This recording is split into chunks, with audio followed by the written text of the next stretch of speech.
哎呀，心里手巧的美女就是我啦。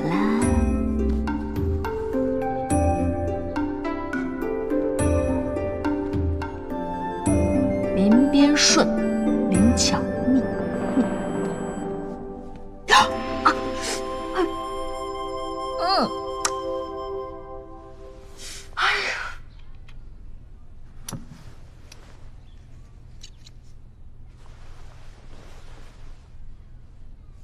小琴说，除了放香料，这香笼里面还要放1寸发丝。可这玩意儿谁稀罕啊？又不能卖钱，又不能吃。想想还有点瘆人，算了，不放。姿态拿出来，美一点啊！对呀。晚辈见过凤前辈。哟，李公子，你怎么来了？这样，还请前辈麻烦让龙帮主出来一下。自个儿进去不就得了吗？还是请前辈帮个忙吧。不好意思啦。姑娘，你出来吧，李庄主来找你了。说我在忙。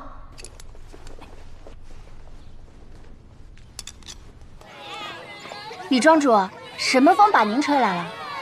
是这样，四叔庄设宴给我去晦气，我想借此机会请他一起赴宴，表达一下感谢。我家姑娘正在和帮内的执事们商量秋市开铺的规矩，她现在抽不出身了。不过，她让我跟你道谢。开会，在这里。有什么问题吗？哦，那改日再说吧。晚辈告辞。要走啦？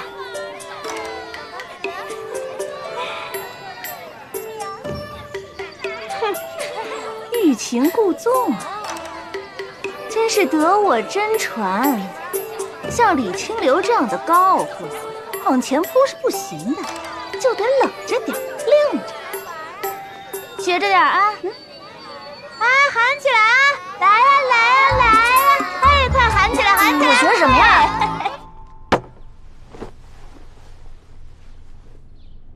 姑娘，你说这个李清流为何如此殷勤的邀你赴宴？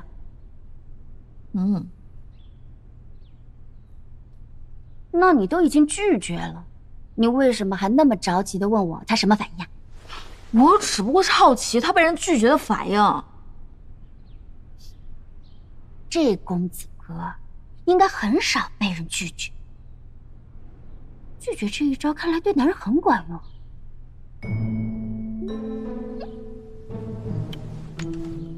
想什么呢？我看颜面挺好的，难道你还有别的心思？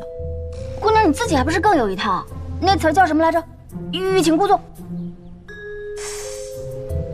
我发现你最近学坏了呀，严彬教你的吧？才不是呢，是凤前辈说的。师傅这个老不正经。姑娘，讲真的，你是不是对李庄主什么啊？是不是有那么一点点？有点什么？我们只不过是在瑶口水市的时候有点接触而已。哎，我不想提了，提到那天我就一个感受，热得我一件一件往下扯。一件件往下扯。哎，我发现你现在学会套话了。我知道了，所以你就是在那个时候跟他暗生情愫。什么情愫啊？你别胡说八道！你结巴什么呀？你害臊了？我害臊什么呀？我。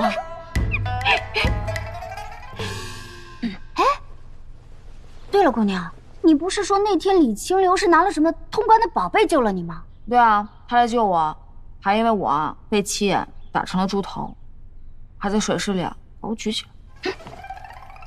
举高高。我说你为什么那天问我香囊怎么绣？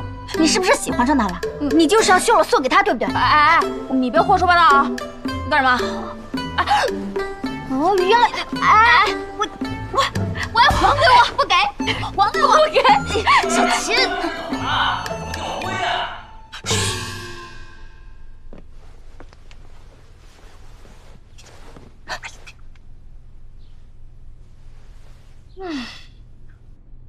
好好的，为什么叹气啊？我原以为抓到七爷，一切可以真相大白，但他这一死，却更让我觉得有问题。那个杜长风明摆着在撒谎，那怎么办？还能怎么办呀？眼下先管好自己的事儿，大不了兵来将挡，水来火掩。姑娘，你是不是又说错了？我没说错啊，不信吗？信。你说的话我怎么可能不信？那你先把我的香囊还给我啊！哎，还给我还，还给我！我的妈妈呀！小祖宗啊，你们别闹了，客人都快被你们吓死了！哎呀，小青，你再叫我别你去了，别你去了！